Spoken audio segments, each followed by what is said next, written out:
I want you to go to where you live one evening, whether it's your house, your trailer, your apartment, whatever, when there's nobody around. The wife's gone, the kids are gone if you got wife and kids, the dogs are outside, the cat is upstairs sleeping on the bed, whatever. Your phone is turned off and slid in a drawer in the kitchen. The only thing you can hear is maybe the humming of the refrigerator over in the corner. Sit down at your kitchen table with a piece of paper and a pencil. If you died today, write your obituary. What would it say? Write your obituary as though you died today. What would it say? When you're done, look at it. Is that what you want your obituary to say? When you're done, wad it up and throw it away. And then start rewriting your obituary with your life. Start living your life in such a way that when your day is done, whenever that may be, you have totally rewritten what will be written about you. You have totally rewritten who you are. And a lot of what your difficulty is right now is you have not yet learned how to aim while the spirit is tame, and you can't see all the cards in your hand. It's not saying the cards aren't there. It's just you haven't matured enough to see them.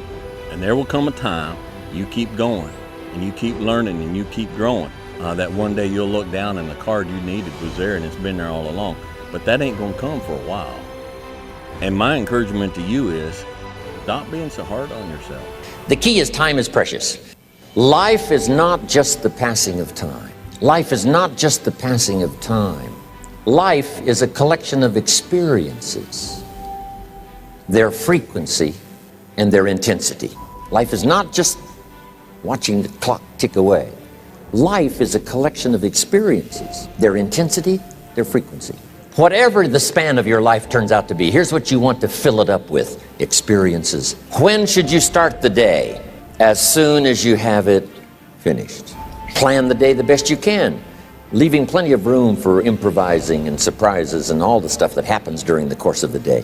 But if you've planned a good, productive day, now you start that day, you can't believe how much more valuable your time will be. Don't start the day until you have it finished. Now here's the next one. Don't start the week until you've had it finished. Now to lay out a week is a pretty good... Next, don't start the month until you have it finished. Don't start the month till it's finished. And then here's the big one. Until you have it finished. To the best of your ability. It can't be finished like minute by minute. Here's the first one. Ignore the subject. I mean, that's good advice. Don't let anything overly bug you. Because remember now, you don't have to do anything. Someone says, well, I got to get a handle on my time. The answer is no, you don't. If you want to let it all go, you can let it all go. I mean, this is good advice.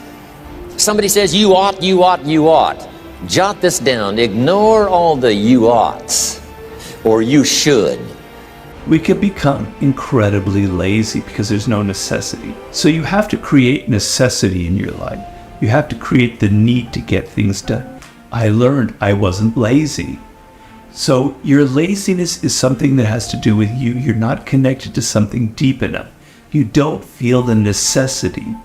You don't feel the devil at your heels. You don't feel the fact that you could very well die tomorrow that will impel you to get something done. There's no necessity behind it. And the human animal, the way we were created, is when we feel pressure, we feel the necessity to get things done. We can move mountains, and we have plenty of examples of that in history. But when that pressure, almost like a barometric pressure, releases, and we don't feel the need to get something done, we can become incredibly lazy because there's no necessity. So you have to create necessity in your life. You have to create the need to get things done. You have to give yourself deadlines. You have to remind yourself that tomorrow everything could go kaput. COVID could come back. You could be fired. You could die. You could have an illness. Give yourselves a sense of urgency that I need to get things done quickly. And then when it comes to making decisions, a lot of time what afflicts people is this idea of, I'm not ready. I'm not ready to start my own business. I'm not ready to quit this job. I'm not ready to break up with my relationship, which is toxic or whatever. Give me another few months. I've got to prepare myself. I want you to get this idea that you are ready, that you have to try and do things before you think you are ready. If you think, well, I'm not prepared to start this business. I need to go back to business school. I need to learn more and more. Shut up and do it. Just jump in the water You will learn more by starting before you think you are ready.